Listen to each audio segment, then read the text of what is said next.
Thank you, Secretary Teves, for your introduction. Cabinet members, leaders of business, excellencies of the diplomatic corps, ladies and gentlemen. Thank you for joining us once again in this semi-annual activity. And this time is a special time. Like in the World Economic Forum, it was the biggest attendance ever in their history because of the times we are in. We are all very much aware of the challenges the global economic crisis confronted by countries around the world. But I hope we are also all aware that ensuring that we continue to weather the global economic storm will require the cooperation and partnership of the government and the private sector. As I'm sure you can remember, a year ago, we were riding the wave. This year, along with all other developed and developing economies alike, we are working hard to make sure that we are not swamped by the world economic crisis. In 2007, the Philippines generated an 8% GNP growth.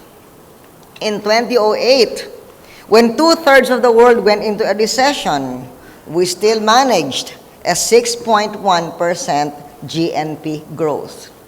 In the fourth quarter of 2008, Japan's GDP declined by 12.7%, US by 5%, Taiwan by 9%, Thailand by 4%, Singapore by 3.7%, Korea by 5.6%. But our GDP went up by 4.5%. Up to late last year, Filipinos had no difficulties finding and keeping the important jobs overseas that were helping their families and contributing to the economy. Food prices were coming under control and inflation was being checked.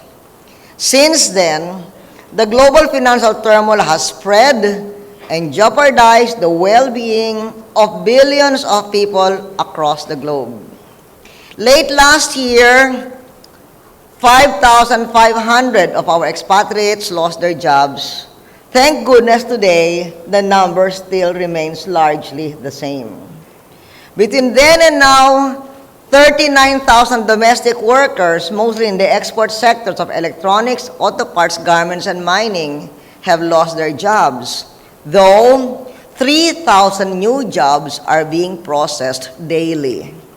I just came from the POEA office before coming here because part of our 4-day EDSA celebration is to use the spirit of EDSA, the spirit of unity, to join hands against the global crisis. And because the biggest challenge is the challenge of jobs, we had a jobs fair, and the fair had just started a couple of hours ago, and I was able to interview workers who were hired right on the spot. So we hope that this trend will continue, that there is room for those who have lost their jobs in new jobs. Some of them may require retooling, but others need not. For instance, one of the biggest job opportunities that I found earlier today was a Dunkin' Donuts store in, would you believe it, Dubai, which we thought was experiencing a lot of difficulties, but they have these openings, and the pay is good. An electronics worker can get into the job. A garments worker can get into the job. The important thing is that they have the Filipino traits of a smiling face and a congenial personality. Tourism, according to the latest report of Secretary Ace Durano, is bucking the regional trend, with our hotels and resorts fully booked for the first quarter, though they are living, well, they go from month to month and are not complacent about the rest of the year. In many respects, we were prepared for this global crisis. That preparation has mitigated some of the hardships that have arrived with this worldwide challenge. Our domestic strength comes in large part from our early response. In January 2008, we approved a stimulus of 1.4% of GDP. And we implemented it in March as the global food crisis erupted. The resulting deficit, though the stimulus was 1.4, the deficit was less than 1% of GDP. In reacting to this first wave of the economic downturn, that early 2008, we worked hard to manage the huge spike in the prices and accessibility of food, fuel, and rice. That stimulus that we passed that we approved in January and implemented in March included an 11 billion budget for the augmentation of the Department of Agriculture for its program towards rice self-sufficiency in 5 years. It included 24 billion for the National Food Authority for rice subsidies, 36 billion pesos of tax relief to the middle class, which increased the take-home pay of minimum wage earners, and that has buoyed up demand. If I may go earlier again to my trip to the Philippine Overseas Employment Administration, we not only saw displaced workers finding new jobs, we also saw displaced workers finding new livelihood opportunities, food processing, and would you believe, perfume making. So, displaced workers in their new livelihood are doing their work in their own homes and selling in their own homes.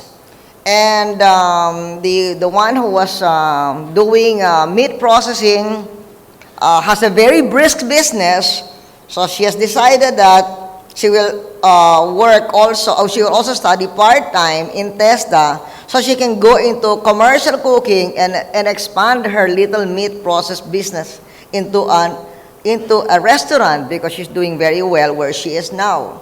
The other one is producing perfumes. And I said, why did you get into the idea of perfumes? And she said, well, you know, we Filipinas, we never get out of our house without putting perfume on. So I figured that I would have a good market. So she had this, she went into the training, and I'd like to acknowledge Tommy Alcantara and Meko because many of these displaced workers came from Taiwan. And right in Taiwan, they were already told about the training, livelihood, and new job opportunities. And so she was trained by the Technology Resource Center. They gave her all the possible sources of supply. So she has her supply of her bottles, her essential oils, and so on. And so I said, how is your business doing? She said, very well. I have a very, very good market. So we really thank the consumption, our domestic consumption, because they buoy up the new opportunities for our displaced workers. And a lot of that, I would like to think, was also encouraged by the tax relief of minimum wage earners that Congress passed last year. To go back to that stimulus that we approved in January and carried out in March, part of that included also 5 billion pesos of conditional cash transfers, 7.5 billion of various cash grants, and 32 billion pesos that went into a 10% salary increase for government employees, another stimulus for domestic consumption. And then we worked just as hard to meet the next wave, the crisis that has come to be called the global tsunami, the worldwide financial calamity. Our GDP and GNP growth in the face of global recession shows that stimulus works.